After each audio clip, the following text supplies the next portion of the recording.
चोळप्पा तथा पूर्वजन्मीचा रामचंद्र सराफ याची श्री स्वामी समर्थांवरील भक्ती दिवसेंदिवस वाढत होती. सर्व साक्षी श्री स्वामी समर्थांना ती गोष्ट समजून चुकली. त्यामुळे दुसऱ्या दिवशीही ते चोळप्पाच्याच घरी राहिले. चोळप्पाच्या घरामध्ये सर्वांसाठी केलेला सोहळ्यातील स्वयंपाक श्री स्वामी समर्थांनी विटाळून टाकला.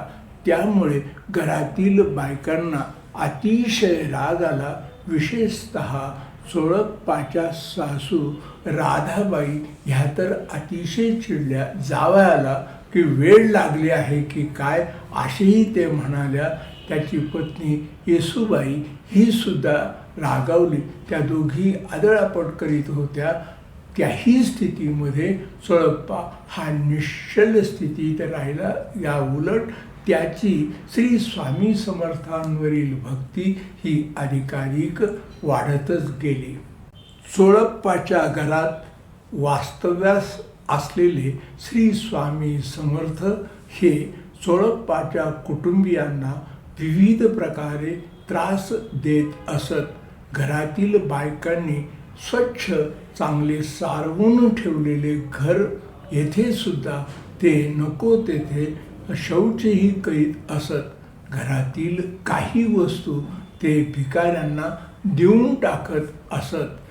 अशा तऱ्हेने विविध प्रकारे त्रास देत असून सुद्धा चोळप्पाची भक्ती मात्र श्री स्वामी समर्थांवरील तिळमात्र कमी न होता दिवसेंदिवस वाढतच होती.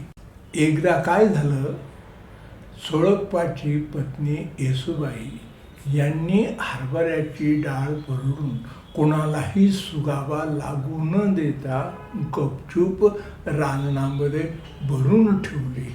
परंतु तेथे वास्तव्यास असलेल्या श्री स्वामी समर्थांना हे कळल्याशिवाय कसे राहील.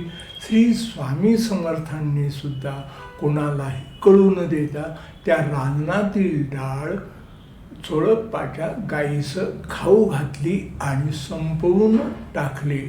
पुढे काही दिवसांनी सणासाठी पुरणपोळी करण्यासाठी येसूबाई रांजणातली डाळ आणण्यास गेल्या.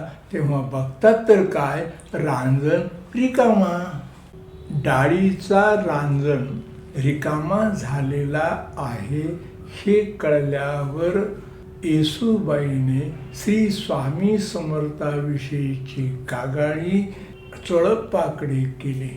तेव्हा चोळप्पाने श्री स्वामी समर्थांना त्याबाबत विचारले असता श्री स्वामी समर्थ हे बालसुलभ कल्पनेने म्हणाले की मुझे क्या मालूम, तुम्हारी गऊ डाळ खा गई, उसको पूछ.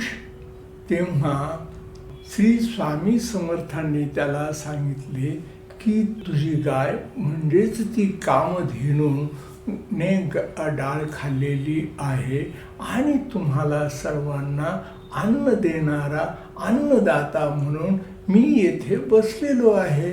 तेव्हा चिंता करण्याचे काहीही कारण नाही.